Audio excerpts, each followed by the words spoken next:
Кече Горький паркында bir ayal çıkıp сүйлөп атат, мен гүл сатамын, гүл сатканга мага ушу ККМ кой деп мени кыйнап атат. ККМ койсом, мен көп налог төлөп калат экенмин деп.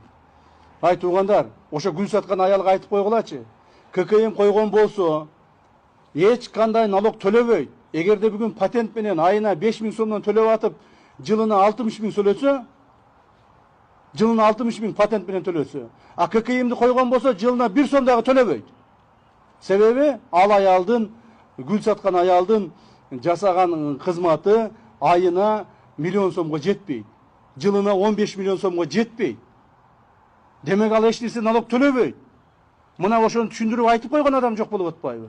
Ал аял болсо кече митинг келип алып ыйлап атат. Мен ушинтип гүл сатам, бирок мени ККМди кой деп атат, мени кыйнап атышат деп. ККМди койсоң, сен кайра налог төлөбөй каласың.